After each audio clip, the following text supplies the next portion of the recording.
장이 끝나도 투자는 끝나지 않는다. 안녕하세요. 어예진의 방과 후 목돈연구소 어예진입니다. 12월 23일 화요일 우리 시장 엇갈리는 모습 보였습니다. 코스피 지수 오전 상승분 시간 흐르면서 힘을 좀 잃었는데요. 0.28% 소폭 오르면서 4,110선 유지했습니다. 어제 미증시에서는 AI와 반도체 관련 호재 이어지면서 관련 종목 감세 보였는데 오늘 코스피에서는 외국인과 기관 순매수에도 개인의 차익 실현 매물이 1조 2천억 원 넘게 몰리면서 관련 종목들이 보합에 그쳤습니다. 코스닥 지수는 오늘 1% 빠지면서 920선 아래로 내려왔습니다. 달러원 환율 3원 50전 오른 1,483원 60전에 거래를 마쳤습니다. 이게 지난 4월 9일에 트럼프 대통령이 관세 부과 예고한 그때 이후 가장 높은 수준이라고 하네요. 지금 이곳 목동 비가 내리고 있습니다. 전국 비 소식이라 여러분 계시는 곳도 비가 오겠네요. 어예진의 방과 후 목돈연구소 시작합니다. 어예진의 방과 후 목돈연구소 첫 곡 김진표, 김진호의 로맨틱 겨울이었습니다. 진짜 뭔가 이런 노래가 나오니까 겨울이다, 크리스마스가 다가온다 이런 기분이 드네요. 심은영님께서 소장님 빨간 목도리 예쁘네요. 출석해요 하셨는데 이 빨간 목도리가 생각해보니까 대학생 때 이맘때쯤 선물 받았던 것 같아요. 그거 지금 하고 왔는데 생각해보니까 되게 오래된 목도리네요. 네, 선물 받았던. 안기영님, 주말에 친구들 만나서 재테크 얘기했거든요. 한 명만 주식 코인 안 하는 친구인데 오래전 장롱에 묵혀두고 잊어버렸던 금을 얼마 전에 찾았다고 하더라고요. 이야, 재테크 하는 분들보다 훨씬 더 큰 건을 하신 것 같은데 너무 부러웠네요. 이렇게 보내주셨어요. 그러게요. 저도 부럽네요. 장세정님, 겨울비가 제법 많이 오네요. 우산을 썼어도 신발이랑 바지는 젖어버립니다. 축축한 바지 때문에 더 추워요. 겨울에는 눈비가 많이 와야 농사에 좋다고 들었는데 고마운 비 맞겠죠? 네, 이런 비가 또 땅 아래 촉촉히 스며들어 있어야 내년에 또 농사가 잘 될 겁니다. 월요일부터 금요일까지 오후 4시에 문 여는 SBS 라디오 어예진의 방과 후 목돈연구소고요. 무료로 SBS 라디오 들을 수 있는 어플 고릴라 그리고 유튜브 채널 시교라로 함께 하실 수 있습니다. 저와 소통 원하시는 분들은 단문 50원, 장문 100원의 유료 문자 샵 1035 무료 어플은 고릴라 이용하시면 됩니다. 소개도 해드리고 추첨해서 커피 쿠폰 보내드릴게요. 오늘 1교시에는 한 가지 경제 현상을 제대로 파보는 분석 천재 나건웅, 2교시에는 그때 그 시절 뉴스로 배우던 경제 이모저모 라떼 뉴스 준비했습니다. 저 어예진이 직접 고른 꼭 알아야 할 뉴스 어뉴스 오늘도 배달 왔습니다.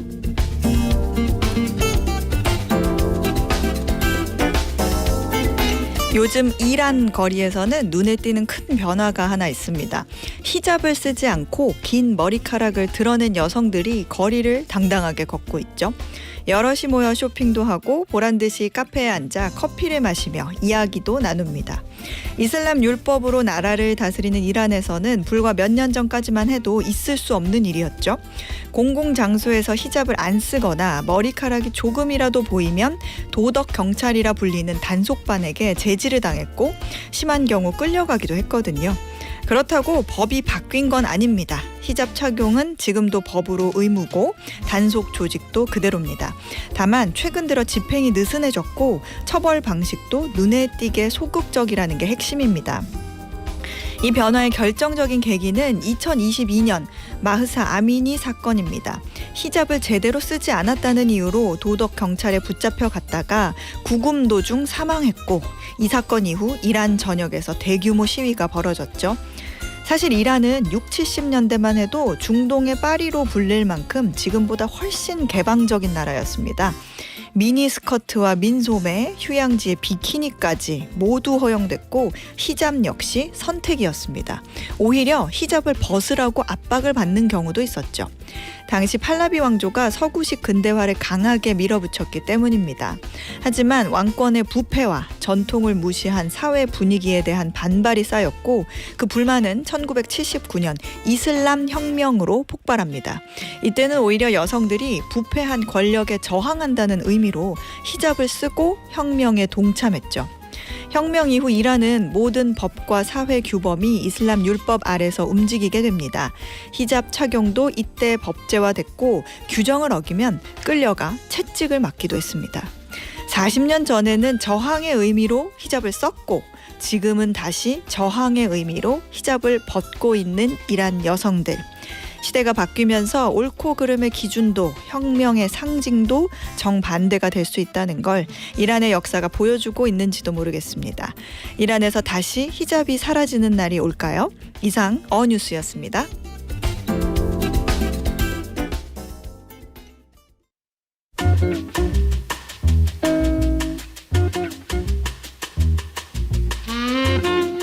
한 가지 경제 현상을 제대로 파보는 분석 천재 나건웅. 오늘도 매경 이코노미의 나건웅 기자가 분석해 드립니다. 어서 오세요. 네, 안녕하세요. 네. 오늘 분석할 경제 이슈 뭘까요? 네, 오늘 또 크리스마스 분위기가 물씬 풍기는데요. 네. 2025년도 벌써 다 갔습니다. 그래서 오늘은 자영업자분들과 예비 창업자분들을 위해서 내년 2026년 한 해 자영업 트렌드를 미리 짚어보는 이런 시간을 가져볼까 합니다. 이름하여 미리 보는 2026년 자영업 트렌드, 이렇게 제목을 지어봤고요. 네. 요새 자영업 환경이 굉장히 불안하잖아요. 내수 맞아요. 침체도 길어지고 폐업도 많고 또 창업을 하시는 분들도 여전히 많은데요. 내년이 얼마 안 남은 현 시점에서 앞으로 이제 한 해 시장과 트렌드를 미리 파악하고자 하는 노력이 중요하겠습니다. 그래서 제가 오늘 그 2026년 자영업 트렌드를 저희 또 존경하는 김남도 교수님의 빙의를 해가지고 네. 5개 키워드로 정리를 해봤는데요. 이게 물론 뭐 제 맘대로 막 정한 건 아니고요. 그 30명이 넘는 이런 자영업자 고수들 분들에게 물어가지고 나온 답변을 정리한 결과입니다. 그래서 지금부터 키워드를 5개를 하나하나 소개시켜 드려보겠습니다. 5개 이렇게 쭉 들으시면 좀 지겨우실 수도 있는데 네네. 그냥 뭐 이런 분위기나 트렌드가 있구나 정도로 생각하시면서 편하게 들으시면은 좋을 것 같아요. 뭐 그중에서 힌트 하나 건져 가시면은 더 바랄 나위가 없겠고요. 네, 맞아요. 요즘 말씀하신 것처럼 어렵다는 얘기가 안 나오는 곳이 굉장히 드물 정도로 다 같이 어려운 상황인데 네. 그 안에서도 또 새로운 기회를 계속 준비하는 분들이 계실 거거든요. 맞습니다. 그래서 오늘 내용이 좀 도움이 되지 않을까 하는 생각이 드네요. 첫 번째 키워드부터 한번 볼까요? 네, 첫 번째 키워드는 바로 가성비 신기루라고 지어봤습니다. 그 요즘 같은 불황 때는 특히 가성비가 중요하다는 거 다들 아실 거잖아요. 네. 그래서 뭐 한동안 초저가 브랜드가 득세를 해왔죠. 특히 2024년에는 무한 리필, 2025년 올해에는 초저가 한우 이런 것도 유행을 했었고요. 2026년에도 가성비가 계속 이어질 것 같은데요. 뭐 무제한 주류랄지 무제한 고기 이런 더 센 가성비가 또 나올 겁니다. 그런데 아까 가성비 신기루라고 했잖아요. 네네. 이렇게 초저가의 함정에 빠질 수 있는 리스크도 있거든요. 그러니까 무한 리필이나 초저가 한우처럼 그 일시적으로 원재료 가격이 꺾인 구간, 또 공급 과잉 구간을 타고 진입을 했는데 막상 해놓고 나니까 나중에 원재료 가격이 오르면 그럴 수 있죠. 돈이 안 남잖아요. 그러니까 저렴하니까 손님이 많아서 매출은 늘어나는데 막상 그 사장님 입장에서는 수익이 없어서 가게를 오래 지속할 수 없는 신기루에 빠지게 되는 거죠. 이러면은 적자뿐만 아니라 그 신체적인 피로, 손님이 많으니까요. 그 피로감만 늘어나게 됩니다. 그렇죠. 이게 사실은 좀 제일 어려운 질문일 것 같기도 하고 누구나 자영업 하시는 분들은 고민하는 부분일 수 있는데 네. 사장님 입장에서 실속은 챙기면서도 어떻게 손님들한테는 야 가성비 진짜 있다 맞아요. 이런 느낌을 줄 수 있는 현실적인 전략은 없을까요? 그러니까 손님한테는 여기 완전 가성비 맛집인데라는 이미지를 주면서도 네. 수익을 확실히 챙겨야 되는 거죠. 그 자영업 고수들이 말하는 몇 가지 팁이 있는데요. 3가지 정도로 정리해 볼 수 있을 것 같습니다. 첫 번째는 메뉴 가격이 아니라 구성을 조정하라는 건데요. 그 대표 메뉴 가격은 저렴하게 유지를 하되 대신 원가가 높은 구성은 줄이는 식입니다. 그래서 손님은 대표 메뉴는 싸고 푸짐해졌다 이렇게 느끼는데 전체적인 원가율은 안정시키는 방법이죠. 두 번째도 비슷한데요. 네. 초저가를 항상 쓰는 게 아니라 조건부로 쓰는 겁니다. 뭐 예를 들어 평일 점심이나 뭐 비는 시간대 이럴 때만 특가를 적용하거나요. 네. 손님은 이제 가성비 혜택을 받고 점주는 한산한 시간 매출을 채워서 고정비를 분산하는 겁니다. 마지막으로는 모든 메뉴를 무한 리필하는 게 아니라 한정 리필로 설계를 하는 겁니다. 무조건 모든 메뉴 무제한은 원가 폭탄이잖아요. 그러니까 돈이 안 남을 거고 대신 핵심 메뉴 한두 개만 리필로 가는 겁니다. 예를 들어서 뭐 밥, 국, 뭐 무한 리필, 야채 무한 리필, 사이드 한 종만 무한 리필 이런 식으로 하면은 이 집은 무한 리필 집은 맞아라는 만족감은 줄 수가 있거든요. 네. 그렇군요. 무한 리필 아니고 한정 리필. 한정 리필. 두 번째 키워드는 뭐예요? 두 번째 키워드는 점포 재생. 입니다. 이거는 제가 예전에도 한번 따로 방송한 적 있는 아이템이에요. 맞아요. 그 폐업에 드는 비용을 최소화하는 방식으로 업종을 전환해서 재창업하는 방식이었죠. 작은 폐업하고 작은 창업하기 네. 이거였는데요. 사실 창업비에서 제일 많이 드는 돈이 인테리어와 설비잖아요. 네. 이 업종 전환은 이거를 최대한 재활용하는 겁니다. 뭐 백이나 급기, 주방, 테이블 뭐 이렇게 이미 돈이 많이 들어가는 깔리는 자산을 최대한 살려서 초기 투자금을 확 낮추는 방법이죠. 대신에 최신 트렌드에 맞고 자기 상권에 더 적합한 업종으로 원래 있던 매장을 바꾸는 겁니다. 그러니까 뭐 장사가 안 되는데 뭐 가만히 손 놓고 있다가 망하는 것보다는 네. 요새 좀 트렌디한 걸로 재창업을 하되 그 모든 많은 비싼 집기 같은 걸 다 살리는 방식인 거죠. 점포재생이랑 비슷한 관점에서 저점 창업 역시 내년 한 해의 키워드가 될 것 같습니다. 요즘 폐업이 너무 많이 늘어나고 있잖아요. 네. 그러다 보니까 공실 이슈가 있어서 저렴한 권리금 또는 뭐 무권리까지 나오는 매장들도 많거든요. 이걸 기회로 삼아서 소자본 창업에 나서는 이가 늘어날 것으로 보입니다. 네. 저점 창업이 내년에 키워드가 될 수 네. 있다. 그러니까 초기 투자 비용을 줄이는 게 곧 생존율을 좀 높이는 맞아요. 길이기도 하니까. 두 가지 방법이죠. 업종 전환과 저점 창업. 네. 세 번째 키워드로 넘어가 보죠. 이제 문자들 이렇게 가끔 어박목에 오는 문자들 보면 뭐 비가 많이 와서 아니면 또는 너무 더워서 손님이 그렇죠. 오늘 없네요. 이런 말씀 해주시는 분들 맞아요. 많거든요. 네. 근데 이제 날씨가 장사에 미치는 영향이 어떻게 보면 상권의 지도까지 바꾸고 있다? 맞아요. 이렇게 이해가 되네요. 엄청 큽니다. 그래서 세 번째 키워드도 제가 피난소 상권이라고 지어봤습니다. 네.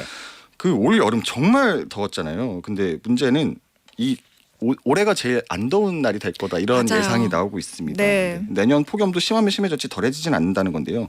아까 말씀하신 대로 날씨가 바뀌면 유동인구나 상권 지형도 바뀌기 마련입니다. 특히 노출 상권이 타격이 크죠. 너무 더우니까요. 뭐 대로변 로드숍이랄지 전통시장, 뭐 플리마켓, 포장마차 이런 덥고 걷기 힘들고 머물기 어려운 곳 매출은 어쩔 수 없이 떨어질 수밖에 없습니다. 근데 그러면은 반대로 뜨는 곳은 어디냐? 더위를 피할 수 있는 피난처 같은 상권입니다. 뭐 시원한 대형 몰이랄지 대형 카페, 널찍한 편의점, 그다음에 드라이브스루 매장들도 요새 각광을 받고 있고요. 전체적으로 이제 대형화가 되는 게 또 추세인 게 이게 또 폭염을 피할 수 있는 좀 한적한 공간이 수요가 늘어나서 그렇습니다. 또 하나 날씨 때문에 일어날 변화가 발견형 소비에서 목적형 소비로의 전환입니다. 이게 날이 너무 덥다 보니까 네. 이제는 뭐 거리를 한참 걷다가 뭐 우연히 눈에 띄는 매장에 들어가는 게 아니라요. 애초부터 이제 집에 밖에 나서기 전에 오늘은 정하고 나가자. 여기 갈 거야. 이게 목적을 딱 정해놓고 가는 거죠. 그래서 검색도 하고 리뷰도 보고 예약도 하고 가는 경향이 커질 겁니다. 그래서 2026년에 입지 전략을 어떻게 세워야 되냐. 눈에 띄는 곳. 유동인구가 많은 곳보다는 도착이 쉬운 곳으로 달라질 가능성이 큽니다. 그래서 그늘, 뭐 주차 공간, 진입 동선 같은 요소를 잘 따져 보시고 창업을 하셔야 될 것 같습니다. 예전에는 뭔가 이제 목 좋은 네. 대로변이 제일 최고였는데 그렇죠. 이제 앞으로는 좀 쾌적하게 머물 수 있는 공간이 더 중요해졌다. 이렇게 이해가 되네요. 어차피 찾아보고 오실 거니까. 네. 네 번째 키워드는 뭘까요? 네 번째 키워드는 소스 플레이라고 한번 정해봤습니다. 소스 플레이? 소스를 활용한 메뉴를 다루는 매장이 크게 늘어날 것 같다라는 게 여러 전문가분들의 분석인데요. 네. 특히 요즘 포화시장이라고 평가받는 고깃집에서 소스 플레이, 그러니까 소스를 활용한다면 즉 양념육 시장이 커질 것이다. 이렇게 보는 전문가들이 많았습니다. 이게 뭐 우리나라 돼지고기, 소고기집 워낙 잘 되잖아요. 네네. 이게 여전히 창업이 많은데요. 면적 대비 매출이 높기 때문에 인기가 많고요. 근데 문제도 많죠. 경쟁이 워낙 치열하고 차별화가 어렵다라는 점인데요. 특히 최근에 원재료 가격이 올라가면서 고깃집에서 가성비를 추구하기 어려운 환경이 됐습니다. 이때 고수들이 꺼내는 카드가 바로 양념육입니다. 양념육이 가진 장점이 많기 때문인데요. 양념갈비 이런 맞습니다. 말씀하시는 거죠? 그래서 올해 초저가 한우가 좀 인기를 끌었었잖아요. 네. 그런 고깃집 헤게모니를 내년에는 초저가 돼지갈비가 가져갈 것이다. 이렇게 전망하는 사람들도 많더라고요. 그때 굳이 이제 양념육이 왜 대안이 되는지 어떤 핵심 장점이 있다면 몇 가지만 좀 알려주세요. 네, 양념육 장점이 꽤 있습니다. 첫 번째는 원육 퀄리티가 갖고 있는 리스크를 낮춰줍니다. 이게 고기 등급이 조금 낮아도 그렇죠. 양념 맛이 있잖아요. 또 우리가 고기가 양념 발사대라고 말하는 사람들도 있거든요. 발사대. 네. 고기 등급이 조금 낮아도 양념을 설계해서 만족도를 끌어올리는 겁니다. 네. 예를 들어서 툭불 한우를 취급하는 대신에 상대적으로 저등급 갈비살을 사용하되 기가 막힌 양념 맛으로 또 저렴한 가격으로 승부를 할 수 있잖아요. 그럼 이게 또 또 가성비 맛있어지니까. 코드가 맞는 거고요.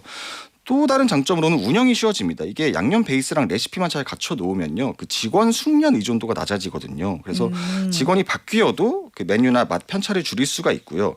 인력 운영 효율이나 인건비 절감 효과도 노려볼 수가 있겠습니다. 그래서 내년에도 구인난 환경이 계속 지속될 것 같은데요. 네. 이런 양념육이 해법이 될 수 있을 것 같고요. 마지막 장점으로는 메뉴 확장이 쉽다는 겁니다. 이게 양념 베이스를 맛있는 거를 일단 가져 놓고 있잖아요. 네. 그러다 보니까 고기만 파는 게 아니라 점심에는 양념이랑 비벼가지고 고기 밥 같은 메뉴로 확장을 할 수가 있고요.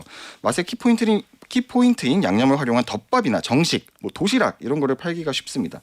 이렇게 되면은 고깃집의 한계가 뭐냐? 배달이나 포장 매출이 잘 없다는 거거든요. 네. 양념을 활용해서 덮밥이나 도시락을 만든다면은 배달 매출, 포장 매출이 올리기가 용이하고 사이드 반찬 부담도 줄일 수가 있습니다. 네. 김예나님께서 밀키트 느낌인가 이런 말씀 해주셨는데 그렇게도 생각할 수 있네요. 네네네. 그러니까 고기 퀄리티에 대한 의존도는 좀 낮추면서 그쵸. 메뉴 확장성까지 챙길 수 있다. 가격은 조금 낮출 수 있고. 네.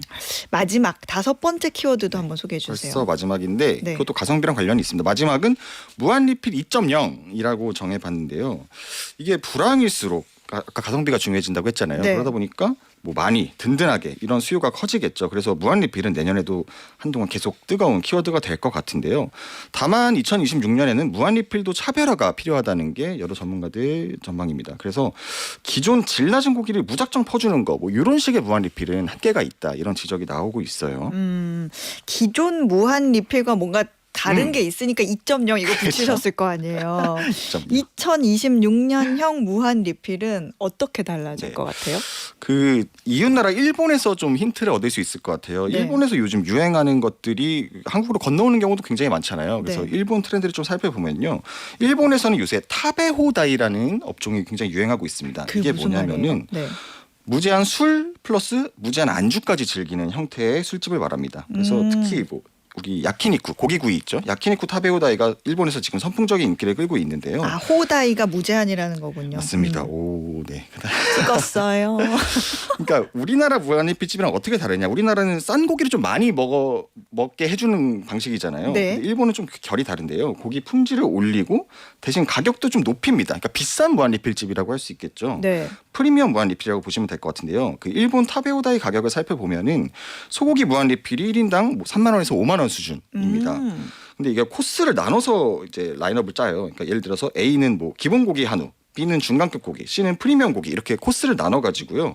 고기 라인업을 다르게 해서 뭐 A는 3만 원, 뭐 C는 5만 원 이런 식으로 서로 다른 가격들을 겨냥하는 겁니다.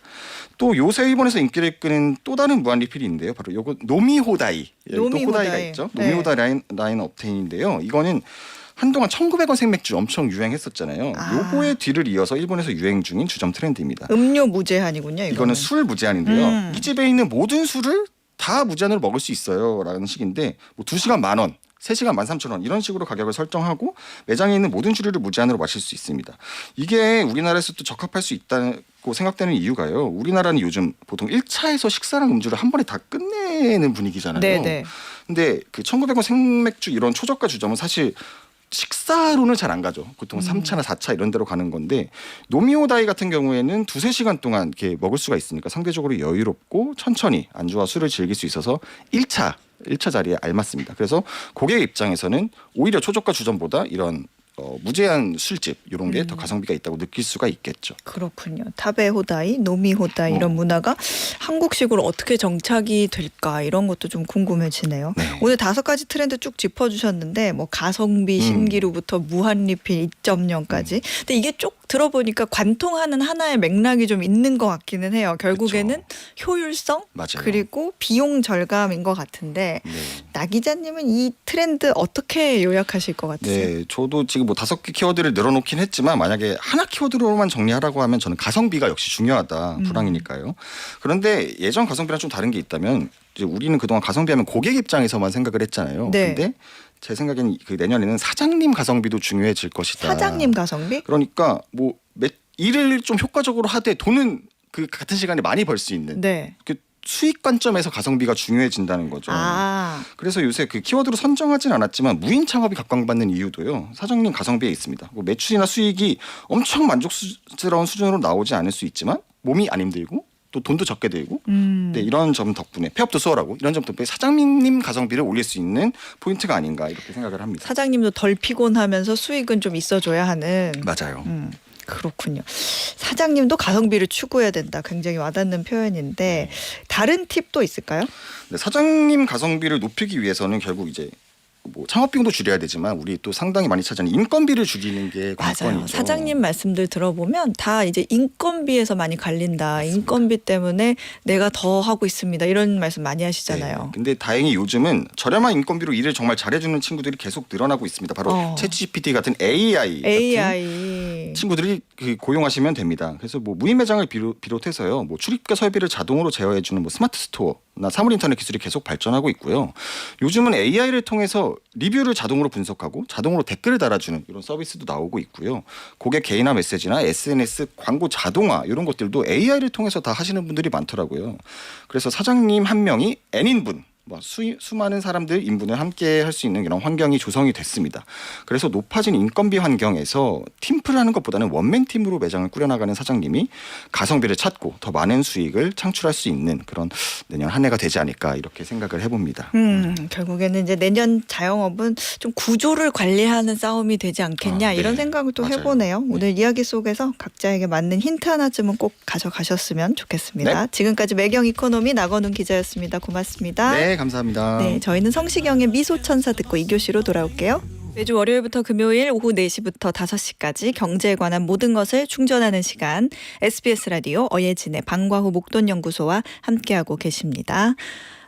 김지훈님께서 우리 1부 코너 들으시고 자영업자님 모두 힘내시면 좋겠어요. 갈수록 자주 가는 곳들이 문을 닫으니 슬픕니다. 저도 얼마 전에 이거 경험했어요. 문자로도 사실 여러 분 문자 많이 받으면서 정말 어렵구나 하고 느끼는데, 예전에 회사에서 자주 점심시간에 갔던 영등포에 있는 어떤 김밥집 있거든요. 정말 찹쌀까지 넣어서 맛있게 말아주시는 김밥집이었는데, 얼마 전에 그 김밥집이 문 닫았다고 그 동기들이 다 이제 신인규 기자 비롯해가지고 그거 알아 하면서 뉴스가 됐던 적이 있었어요. 너무 아쉽더라고요. 그러게요. 박정은님, 소장님 안녕하세요. 간밤에 미장에 산타 할아버지 발자국은 찍었는데 지금은 다시 짐 챙기러 가시는 것 같네요. 선물 가득 잘 챙겨서 화끈하게 다녀가셨으면 좋겠어요 하셨는데, 좀 소망을 해보자면 혹시 지금 이제 식사하시러 간 게 아닐까. 산타 할아버지가 이제 식사하시고 두둑한 마음으로 오셔서 다녀갔으면 좋겠다. 저도 이런 소망 가져봅니다. 백현민님, 소장님 저 오늘 생일이에요. 오, 생일 축하드립니다. 어박목 들으면서 조금씩 모은 주식에 소중한 수익이 생겼어요. 야, 이것도 축하드립니다. 너무 뿌듯하네요. 선물 받은 느낌이라 자랑하고 가요.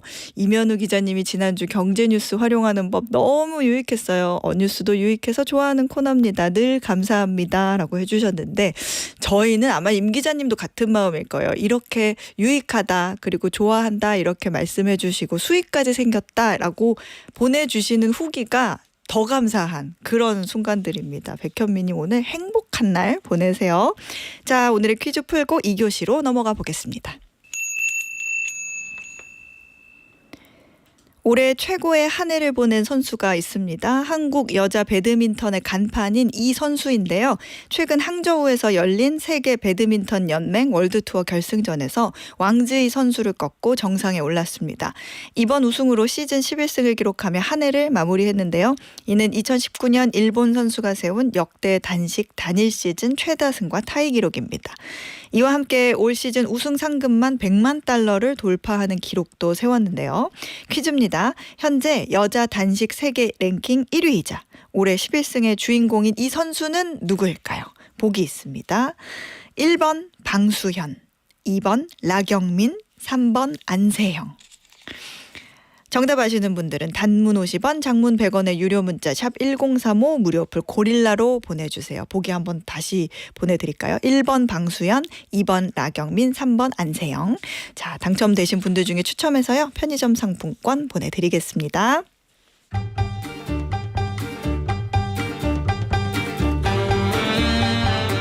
타임머신을 타고 그때 그 시절 뉴스를 다시 읽어보고 경제 이모저모를 배우는 라떼 뉴스. 오늘도 한국경제신문 이면우 기자 나왔습니다. 어서 오세요. 네, 안녕하세요. 네, 저희 노래 나갈 때 막 웃었던 적이 있는데, 이면우 기자님이 라떼 뉴스 찾다가 제가 쓴 예전의 기사도 가끔씩 보신다고. 많이 봤는데 차마 못 들고 왔습니다. 다음에 괜찮게 쓴 기사가 있으면 뭐 가지고 알겠습니다. 와주시면. 네. 자, 오늘 몇 년 전 뉴스로 한번 가볼까요? 네, 오늘은 18년 전으로 가보겠습니다. 2007년 1월 30일 한국경제 기사고요. 제목은 CMA 인기 폭발, 은행권 비상입니다. 네, 최근 좀 뜨거운 감자인 IMA 계좌가 떠오르는데, CMA 이야기 어떤 내용인지 한번 들어볼까요?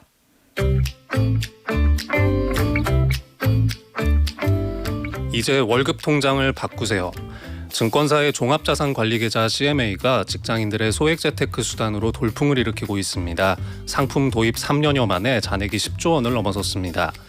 월급이 들어가는 은행 통장은 보통 금리가 붙어봐야 연 0.1에서 0.2%에 불과합니다. 하지만 증권사 CMA로 바꾸면 수시입 출금이 가능하면서 연 4%대의 이자를 받을 수 있어서 CMA를 급여 통장으로 활용하는 직장인이 급증하고 있습니다. 1년 전 1조 원대였던 CMA 잔액은 현재 10조 8,430억 원으로 불어났고 계좌 수는 3배 이상 증가해 161만 개를 넘어섰습니다. 금융감독원이 부랴부랴 CMA 과열 마케팅을 경고하고 나설 정도입니다. 은행권에는 비상이 걸렸습니다. 저원가성 예금의 핵심인 요구불 예금이 이탈하자 국민, 신한, 하나, 외환 등 주요 은행이 각종 이체 수수료를 면제하는 급여 통장을 잇따라 내놓고 있습니다. 금리를 CMA 수준으로 높이는 게 사실상 어려운 상황에서 수수료 면제가 고객 이탈을 막을 수 있는 그나마 현실적인 대응 방안이기 때문입니다. 오늘은 종합자산관리계좌 CMA 이야기네요. 저도 2006년인가 7년에 증권사 가가지고 CMA 계좌를 만들었던 기억이 지금도 네. 굉장히 생생해요. 그때 그 감정이 어땠냐면 와 나는 친구들이 은행 계좌 쓰고 있을 때 야 이자를 더 받는 계좌를 알아냈다. 그러면서 굉장히 뿌듯했던 그 어렸을 때 모습이 생각이 나거든요. 그러니까 성인이 되고 혼자 증권사 가가지고 계좌 계산하던 장면. 네. 근데 지금은 사실 CMA가 너무 대중화가 돼가지고 뭐 짧은 기간 동안에 뭐 여윳돈을 잠깐 보관하는 파킹 통장으로도 많이 활용되기도 하고 아마 많이들 익숙하시긴 할 거예요. 네, 2000년대 중반에 이렇게 뜨거운 인기를 누리면서 재테크의 필수품으로 자리를 잡았습니다. 파킹형 상품의 원조격이라고 볼 수 있는데요. 지금은 덩치가 훨씬 커졌습니다. 현재 개인 투자자들이 보유한 CMA 계좌 수가 3,775만 개, 잔액은 87조 원을 넘고 있습니다. 많이들 쓰셔서 긴 설명이 필요 없을 수는 있지만 아직 CMA 한 번도 안 써본 분도 분명히 계실 것 같거든요. 네. 좀 여윳돈 관리에 도움을 주는 수단이어서 좀 활용법을 정리해 보려고 하고요. 또 요즘에 경제뉴스 보시면 CMA하고 이름이 비슷한 상품 많이 보실 수 있습니다. IMA라고 해서 이것도 증권사가 판매하는 상품인데요. 이거는 또 재테크에 어떻게 활용할 수 있는가 이 CMA와 IMA 두 가지 정리해 보겠습니다. 먼저 CMA 이게 어떤 상품인지 좀 정리하고 넘어가죠. 네, CMA는 증권사가 고객이 맡긴 돈을 안정적인 채권이나 어음 같은 투자처에 단기로 굴려서 수익을 돌려주는 상품입니다. 이 소비자 입장에서는 일반적인 은행 통장과 비슷하게 돈을 수시로 넣고 뺄 수 있으면서 이자는 훨씬 많이 붙는 통장이다 이렇게 생각을 하시고 부담 없이 활용하시면 되겠습니다. 네. 즉 은행의 이 월급 통장은 금리가 지금도 한 0.1%거든요. 근데 이제 남는 돈이 생겼을 때 정기예금이나 적금에 묶어놓기는 좀 곤란하고 그냥 방치하기엔 아쉽다 이러면 좀 CMA로 잠깐 옮기셔서 이자 불리는 용도로 활용하시는 게 좋습니다. 요즘 CMA 수익률은 어느 정도예요? 한 2%대? 네, 요즘에 이제 시장금리 반영해서 그때그때 조정이 되는데요. 네. 대부분 2%대 초반 수준으로 매겨져 있습니다. 증권사 중에 가장 낮은 곳은 1.75%, 또 가장 높은 곳은 2.5%로 정해져 있습니다. 요즘에는 그 뭐 인터넷 은행이나 뭐 저축은행에도 파킹 통장 이런 거 많잖아요. 근데 증권사의 CMA만이 가진 그런 차별점이 뭘까요? 네, CMA만의 특징이라고 하면 은행이나 저축은행 계좌에서는 안 되는 주식 투자가 가능하다. 그게 일단 첫손에 꼽힐 것 같고요. 네. 또 이자가 하루 단위로 불어납니다. 그래서 하루 이게 단위로. 보는 재미가 은근히 좀 있습니다. 아. 네. 그리고 1금융권에서 파킹 통장 가입하시면 고금리를 주는 금액의 상한선이 있습니다. 네. 100만 원까지, 200만 원까지 이런 경우가 많고 급여 이체하셔야 되고 이런 요구 사항들이 있거든요. 반면에 이제 저축은행의 파킹 통장 그리고 증권사의 CMA는 이런 복잡한 요구 조건을 두지 않는 상품들이 많습니다. 반면 CMA의 약점도 있는데요. 예금자 보호가 안 된다는 겁니다. 네. 딱 한 개, 우리투자증권의 종금형 CMA라는 것만 빼고 나머지 모든 증권사 CMA는 예금자 보호 대상이 아니라고 보시면 되고요. 물론 현재 증권사들의 재무 건전성을 감안하면 지나치게 걱정하진 않으셔도 된다. 저는 그렇게 생각은 하지만 나는 예금자 보호가 좀 중요하다. 그리고 굳이 증권사까지 가서 쓰기는 싫다 이러시면 좀 재무 건전성이 탄탄하다고 하는 대형 저축은행 파킹 통장 쓰셔도 무난하다고 생각합니다. 그거 생각났네요. 예전에 왜 증권사 CMA 한창 광고할 때 하루만 맡겨도 막 이런 네네. 식으로 강조했던 기억이 나는데 증권사에서는 딱 하나 빼고 예금자 보호가 안 된다. CMA 계좌 개설할 때 그러면 우리가 좀 참고할 만한 것들 뭐가 있을까요?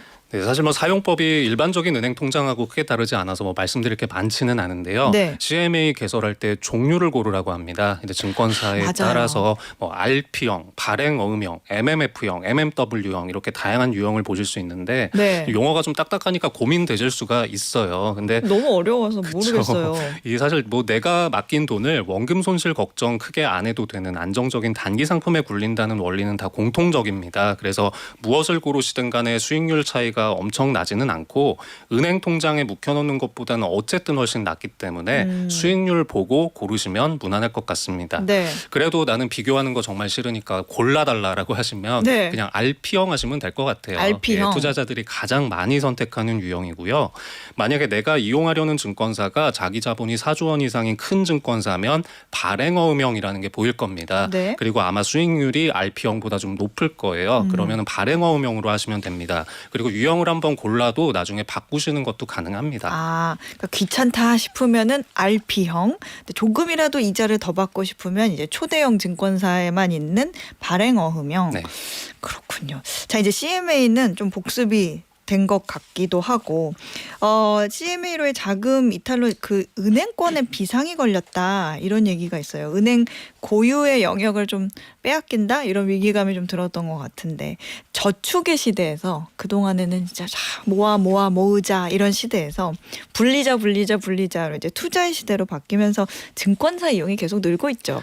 네, 사실 CMA 열풍 이후에도 이 증권사들이 사업 영역을 계속 확장을 했거든요. 그래서 은행권과의 격차를 좁혀가는 추세가 이어지고 있습니다. 뭐 우리 노후 자금을 불리는 퇴직연금 시장, 또 자산가들의 돈을 관리해주는 PB 시장에서는 증권사와 은행이 직접 경쟁을 하고 있고요. 증권사의 취급 상품 종류도 다양해지고 있습니다. 뭐 발행어음이나 우량기업 회사채처럼 수익률이 연한 4%대까지 나오는 저위험 상품도 있고요. 네. 하이힐드 펀드나 사무대출 펀드처럼 수익률이 뭐 연 5에서 10%대 혹은 뭐 그 이상까지 나오는 중위험, 고위험 상품까지 고루 보실 수가 있습니다. 또 은행의 전유물처럼 여겨졌던 환전 사업도 요즘에 라이선스 받아서 뛰어드는 증권사들이 나오고 있습니다. 이 금융산업 전체적으로 보시면은 뭐 은행이나 증권, 보험, 카드, 캐피탈 이렇게 여러 업권이 있습니다만 규모로 보나 신뢰도로 보나 항상 맏형은 은행이었거든요. 근데 이런 원톱의 독보적인 지위가 조금 흔들린다 이런 의견이 나오기도 합니다. 그렇군요. 얼마 전에 그 출시된 신상품이죠. 종합투자계좌라고 하는 IMA. 사실 이게 오늘의 주인공이잖아요. 네, 은행 고객들이 야 이거 나와서 얼마나 이탈할지 굉장히 관심이 모아졌는데 이게 IMA, CMA 이름이 또 어떻게 보면 헷갈릴 수도 있거든요. IMA는 또 뭐예요? 이 IMA 종합투자계좌는요. 증권사가 손님이 맡긴 돈을 기업 대출이나 회사채, 부동산이나 벤처기업 같은 곳에 많이 투자를 해서 수익을 돌려주는 실적 배당형 상품입니다. 이 투자자 입장에서 눈에 띄는 장점은 두 가지 일단 꼽을 수 있는데요. 네. 첫 번째로는 은행 예금보다 높은 수익률을 기대할 수 있습니다. 현재 은행 정기예금은 금리가 조금 올랐다고는 해도 연 3% 수준인데요. 네. 증권사들의 IMA는 연 4%대를 제시하고 있습니다. 두 번째로는 원금이 보장된다는 점입니다. 사실 이 원금 보장은 거의 뭐 은행의 독보적인 그런 장점이었는데 네. 이 IMA에서도 증권사가 원금 지급 의무를 지고 있어서 부도나 파산 같은 극단적인 상황이 벌어지지만 않는다면 원금을 지킬 수가 있습니다. 지난주 목요일에 한국투자증권이 IMA 1호 상품을 출시했는데요. 1조 원 목표로 판매를 했는데 오늘 제가 오후에 방송 전에 보니까 그거 다 채웠다고 보도자료 나왔더라고요. 네. 그리고 또 어제는 미래에셋증권이 IMA 1호 상품을 내놨는데 내일까지 판매를 합니다. 일단 초반 흥행은 성공했다 이런 평가를 받고 있습니다.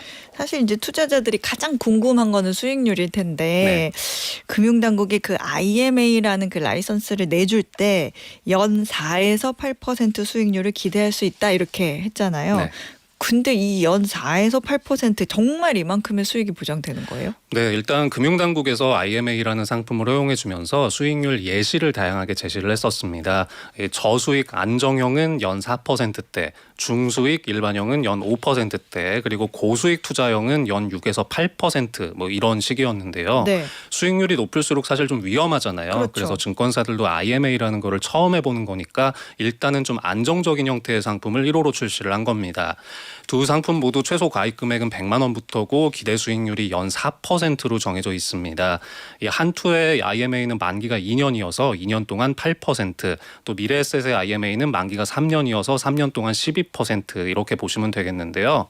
MMF나 MMDA 같은 이런 유동성이 높은 안전 상품에 돈을 많이 깔아놓고 또 이제 회사채나 기업어음, 또 기업 대출 이런 쪽에 분산을 해서 수익률을 최대한 끌어올린다 이런 구조로 설계되어 있습니다. 이게 사실 말씀하셨지만 보통 투자라는 거는 하이 리스크 하이 리턴이라 가지고 수익률이 높으면 원금을 까먹을 수도 있는 거잖아요. 근데 어떻게 4% 정도를 주면서 원금을 보장하는 구조인 거예요? 일단 은행 예금 같은 경우는 예금자보호법에 적용을 받아서 원금과 이자 합쳐서 1억 원까지 보장받는다. 이거 많이들 아실 텐데 네. 이 IMA는 예금자보호법이 적용되는 상품은 아닙니다. 증권사 신용을 기반으로 하기 때문에 철저히 증권사 믿고 가입하셔야 되는데요. 그럼에도 불구하고 정부나 증권사가 사실상 보장이다 이렇게 말을 하는 이유는 만기가 됐을 때 증권사가 파산을 했거나 영업정지를 당했거나 이런 지급불이행 사태를 맞지 않는 이상은 원금을 내어줄 의무가 있도록 설계됐기 때문입니다. 그래서 이 IMA는 작은 증권사는 못 팔게 했습니다. 그러겠네요. 자기 자본이 8조 원 이상인 초대형 증권사에만 라이선스를 줬고요. 현재 한투와 미래까지 인가를 받았고 NH투자증권이 준비를 하고 있습니다. 그렇군요. 이게 4% 수익률이 원금 보장이면 진짜 솔깃하긴 한데 여기서 자꾸 수익률 가지고 제가 캐물어서 좀 민망하긴 한데 이 4%라는 게 은행 이자처럼 딱 정해진 거예요? 아니면 목표치인 거예요? 그냥 목표치입니다. 우리가 뭐 은행의 예금은 만기까지 기다리면 내가 이자 얼마 받을지 다 알고 가입하시잖아요. 네. 근데 이제 IMA는 기대 수익률이라는 거를 제시는 하지만 확정해 주지는 않습니다.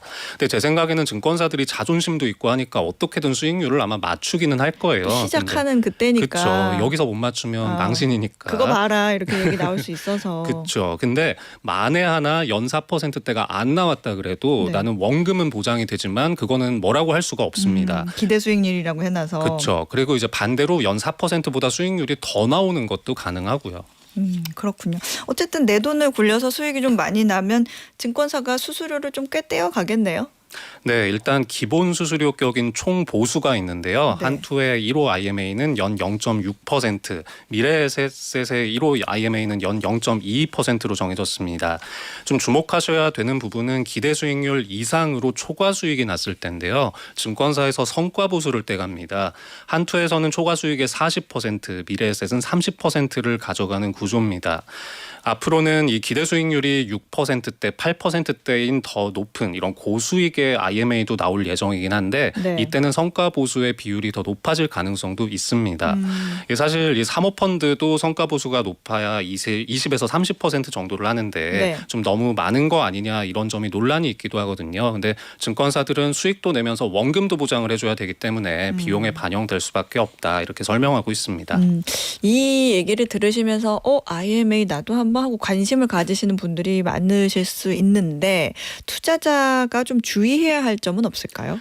네, 일단 CMA는 돈을 아무 때나 넣고 빼는 월급 통장처럼 활용하시면 된다라고 말씀을 드렸지만 네. 현재까지 출시된 IMA는 모두 폐쇄형입니다. 그래서 정기예금과 비슷하게 돈이 묶인다는 점을 반드시 기억을 하셔야 됩니다. CMA랑 다르다. 그렇죠. 예, 중도 해지를 하실 수가 없고요. 만약에 하신다 그러면 원금이 상당히 손실을 볼 가능성이 있습니다.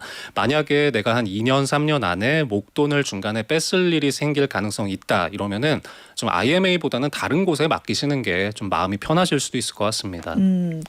뭐 다른 여러 가지 뭐 IRA 뭐 어쩌고 저쩌고 이런 것들 보면 세금 혜택 있고 그런 것들 좀 있잖아요. 네. 근데 이거 IMA는 세금 같은 거는 얼마나 내야 돼요? 특별히 뭐 혜택을 주지는 않고요. 네. 과세는 배당 소득으로 분류가 됩니다. 그래서 수익금이 나면 만기 때 15.4% 배당 소득세율이 적용돼서 원천 징수가 되고요. 네. 뗀 거를 이제 받으시게 됩니다.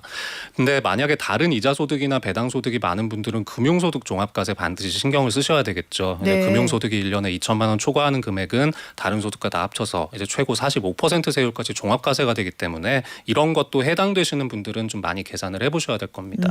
세금 혜택은 별도로 없다. 야, 이게 그 18년 전에 CMA가 은행을 긴장시켰던 것처럼 IMA도 뭔가 금융권에 한번 또 머니 무브를 좀 불러일으킬 수 있을까 궁금 기대되긴 하는데 업계 반응은 어때요? 일단은 좀 중수익, 고수익 상품까지 라인업이 제대로 갖춰진 이유까지 투자자 반응을 좀 더 지켜볼 필요는 있을 것 같은데요.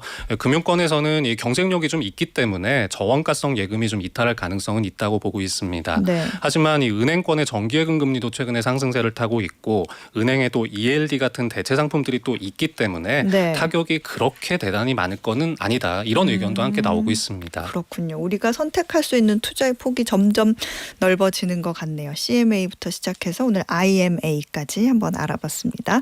지금까지 한국경제신문 임현우 기자였습니다. 고맙습니다. 네, 감사합니다. 네, 오늘의 퀴즈 정답 확인해 보겠습니다. 오늘 퀴즈는 한국 여자 배드민턴의 간판 선수로 올 시즌 11승을 거두며 단일 시즌 역대 최다승 타이 기록과 함께 상금 100만 달러 돌파라는 대기록을 세운 이 선수의 이름을 맞히는 거였는데요. 정답은 3번 안세영이었습니다. 정답 보내주신 분들 중에 편의점 상품권 받으실 세 분은요. 0298님 그리고 다리 부상에도 혼신을 다하는 모습 저에게도 동기부여됐습니다. 소장님 항상 행복하세요라고 보내주신 6382님 저도 그 두 주먹 불끈 쥐고 이렇게 포효하던 그 장면을 이제 사진으로 봤는데 제가 다 뿌듯하고 저도 에너지를 받게 되더라고요. 그리고 마지막으로 오늘 결혼하고 첫 집 계약하고 왔습니다. 모두 미리 해피 크리스마스라고 보내주신 2745님 야 2745님은 오늘 퀴즈도 당첨되시고 최고의 크리스마스 선물을 받으셨네요. 첫집 계약 너무 축하드립니다. 자 이렇게 세 분께 편의점 상품권 보내드릴게요. 자 어예진의 방과 후 목돈 연구소 오늘의 끝곡은요. 김종서의 겨울비 띄워드리면서 저는 물러가겠습니다. 내일도 세상 돌아가는 소식 투자의 기본기 알고 싶다면 오후 4시 어예진의 방과 후 목돈 연구소로 놀러오세요.